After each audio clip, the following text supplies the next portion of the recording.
आज जी राजसाहेबांची भेट झाली, मुळात आज महाराष्ट्राचे नेते आहेत ते, आणि आज त्यांना भेटणं आज नेहमीच प्रत्येकाला एक ऊर्जादायी भेट असते आणि सकारात्मक असते, आणि त्यांचं नेहमीच आम्हाला मार्गदर्शन लाभतं. त्या अनुषंगाने आज ती भेट झाली आणि नेहमीप्रमाणे त्यांनी आज मुंबईसाठी आणि जी काही एक मार्गदर्शन सूचना होती ती त्यांनी आम्हाला दिली, आणि त्या अनुषंगाने ही फक्त सदिच्छा भेट होती, त्याच्या पलीकडे काही नव्हतं.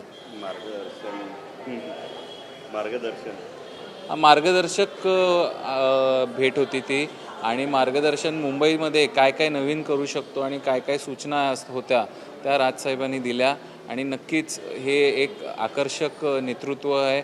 नेहमीच महाराष्ट्रासाठी ते लढले आहेत, आणि त्या अनुषंगाने आज मुंबईच्या समस्यांसाठी आज जे काही त्यांची सूचना होत्या त्या त्यांनी नक्कीच आम्हाला कळवल्या.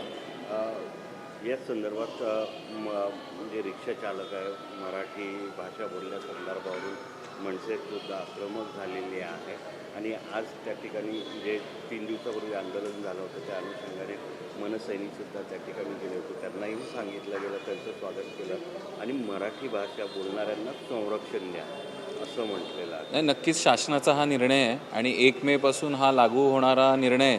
महाराष्ट्र शासन कुठल्याहीच बाबतीत याच्यात मागे पडणार नाही, आणि जो निर्णय आला आहे मराठी भाषेचा, महाराष्ट्रात प्रत्येक राहणाऱ्याला ही मराठी आली पाहिजे हे तितकंच सत्य आहे. आणि तितकंच आज आम्ही त्या गोष्टी आज GR प्रमाणे प्रत्येक टॅक्सी आणि इतर लोकांना आज हे मराठी आलं पाहिजे याची सक्ती 1 मे पासून झालीच पाहिजे, आणि ती करण्यावरती शासन ठाम आहे.